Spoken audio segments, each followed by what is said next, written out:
with Richard from CRADLE FILTH once more. How are you tonight?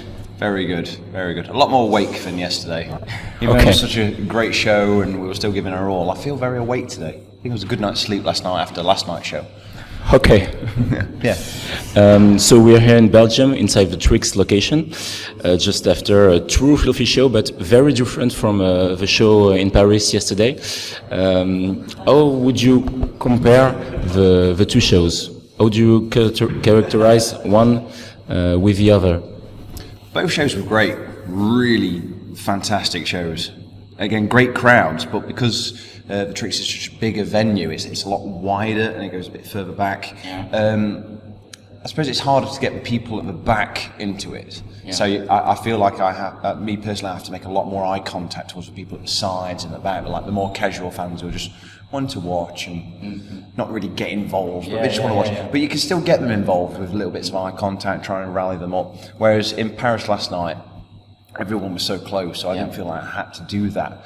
Again, both great shows, but it's just a different vibe. It sounds different as well, just a completely different sound on stage. I'm assuming it sounds different out front as well. Yeah. But both great shows. Yeah. Okay.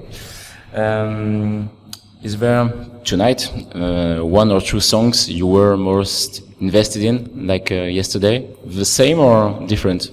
It's usually the same. I'll be honest, at this point in the tour, you start to find yourself doing certain moves and certain things. Yeah. Like the first 4 or 5 shows, you're just kind of feeling your way around it and just getting into it. Whereas after a while, you're finding yourself doing some kind of stage moves over and over. So it's kind of the same songs, but it's usually the first couple of songs, Heaven, Torn Asunder and Cruelty, where you're just checking the sound out, checking everything's right, you get a feel for the stage, feel for the sound, feel for the crowd. And from that point onwards, depending how the crowd reacts, will make me react differently as well. Like today during Deflare My Main Displeasure of the Goddess, there was a huge pit, which makes us go for it more as well. So that was a particular highlight today where I felt like I really got into that one because of the crowd. Okay. Do you feel that this part of European tour is different than the British tour? Definitely. In terms of catering, yes. Yeah. Yes, the catering is much better. In the UK, they don't really... they do look after you, but in Europe, wow, the food is incredible. The drinks are incredible. Everything is just really, really good. So you get more looked after. I think it's different in the UK because CRADLE FILTH hadn't toured the UK since 2007. So I think the UK fans were really, really up for it. Usually they are quite reserved, UK fans. I know because I am a UK fan. Bands, I go to shows and you get into it, but not as much as the European fans do. Whereas I think it was a little bit different this time. So I think on this tour, the UK fans have been as up for it as the European fans. Yeah.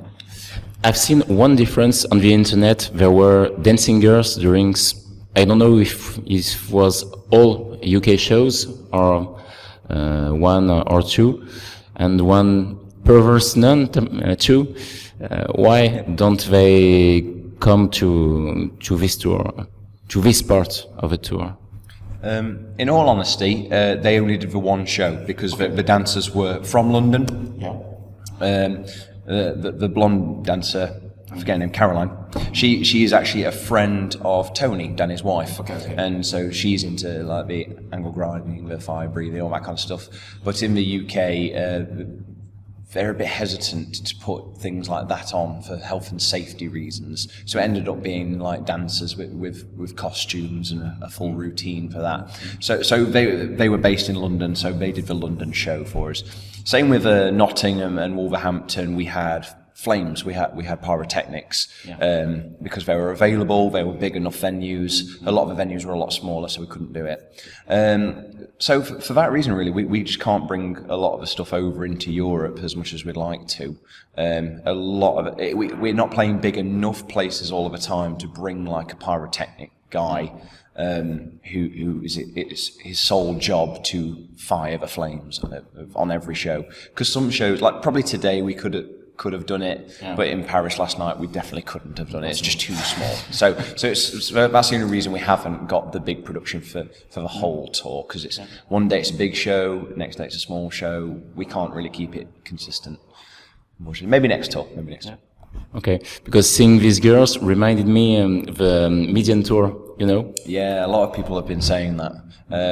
Like I say, when I saw Cradle in 2001 on my Midian tour, it was all the big stilt walkers and the gargoyles, and it was great. And it's good when we can bring a bit of that back, but in all honesty, it comes down to budget a lot of the time. I mean, this is a big tour. It costs a lot of money to put a tour on, so you have to scrimp somewhere. So, and usually the production is the last thing you have to spend the money on. But we would like to bring more of that element back, and we slowly are. With every show that we can do it, we definitely put it on. So hopefully, who knows, if Cradle gets back to the peak that they once had, maybe we'll have it for every show, no expense spared. And maybe the cages from 98? Maybe. I hope so. They were cool. They were very cool. Yeah, I agree.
With the other guitar player, Ashok, it seems that you are very close in terms of relationship and very complementary in terms of guitar playing. Am I wrong saying that? No, you're not at all. We love each other's playing. Like, he's a fantastic player. I'm all right, but we both like each other's playing. We're both completely different, and that's what seems to work with us. I mean, even before I met the other guys in the band, when I found out I got the job and it was like, right, here's the set list, this is what you've got to learn for the tour back in February 2014 for the Cradle, Filth and Behemoth co-headline tour. It was me and Ashok that were emailing each other going, right, what have you got for this song? What are you doing for this song? Which part shall I take? Which part do you want to take? And that's when the relationship kind of started, way before we met each other face to face, way before I met the other guys in the band.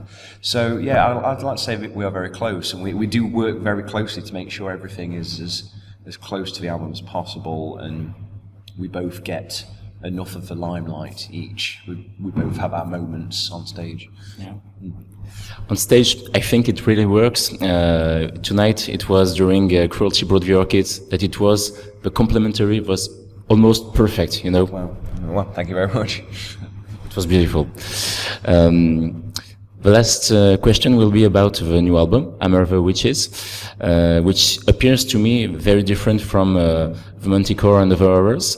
And it seems to me that Hammer the Witches is somewhere fresh blood and like an introduction to a new chapter in the discography of the Filth. What do you think about that? I think that's pretty spot on what you've just said. It felt like obviously after the European tour that me and Ashok came in, we were playing a lot of the old stuff. I mean, it was technically seen as like the 20th anniversary of Principle of Evil Made Flesh. So we were trying to cover a lot of Cradle's older material, but obviously a lot from Principle of Evil Made Flesh. And I think it was something that Danny had never really done, like an anniversary show of sorts. And playing a lot of the older stuff makes you realise, actually, this is fun. Because I think he'd been with a certain lineup for so long, and you want to keep moving forward. And then you play with a new lineup, playing the old stuff, and it's this renewed enthusiasm. Yeah. And I think the rest of us in the band felt like that, like playing with something like Beneath the Howling Stars, really gets you pumped. And something like For Your Vulgar Delectation, it gets you as pumped, but in a completely different way, especially from a guitar point of view. It's a very, very different kind of song to play. It's not as well, we're both as good as each other, but just very different. And playing the older stuff, especially from Danny's point of view, he was singing it a certain way for so long and vibing off the other band members for so long that when new guys come in, he was like, actually, this feels new again. And we want to go back to what made Cradle great and different in the first place.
What is very impressive hearing last album is we feel a lot of pleasure and desire between all members of a band. Definitely. It's great when I can go up to any other band member during a set, and I always try to at least once or twice in the set. Like I go up to Martin or I go up to Lindsay, and we just vibe off each other. There's nothing better for me than when you make eye contact with the guys, not only the guys of a band, but the guys of a crowd. Because I know when I've been to see bands and you have a musician look at you in the eye and it's something you don't forget, you hold it for a little moment and it's that little connection, you almost, a bit of telepathy going, yeah, this is pretty cool what we've got going on now. Remember this, because I'm not going to forget it. I hope you don't forget it. So it's the same with the guys in the band. You just, every now and then you catch yourself looking at each other going, we have a pretty cool job. We've got it really good. You know, it's a lot of fun, especially when you're doing a tour night after night. Especially when you're doing kind of the same set every night. It can if the crowd's not the best, it can feel like you're going through emotions a little bit, and you will do anything to stop that. Because I hate that more than anything. If it feels like work, don't do it. Don't do it anymore. And luckily on this tour, it's never felt like that. Because you'll just look at one of the other band members. It's like, yeah, it could be worse. We've got it good. I agree. So this is the end of this second short interview. Maybe we'll meet in Luxembourg City in 1 month. And so this is the last sentence of the interview. Okay. Long live the filth.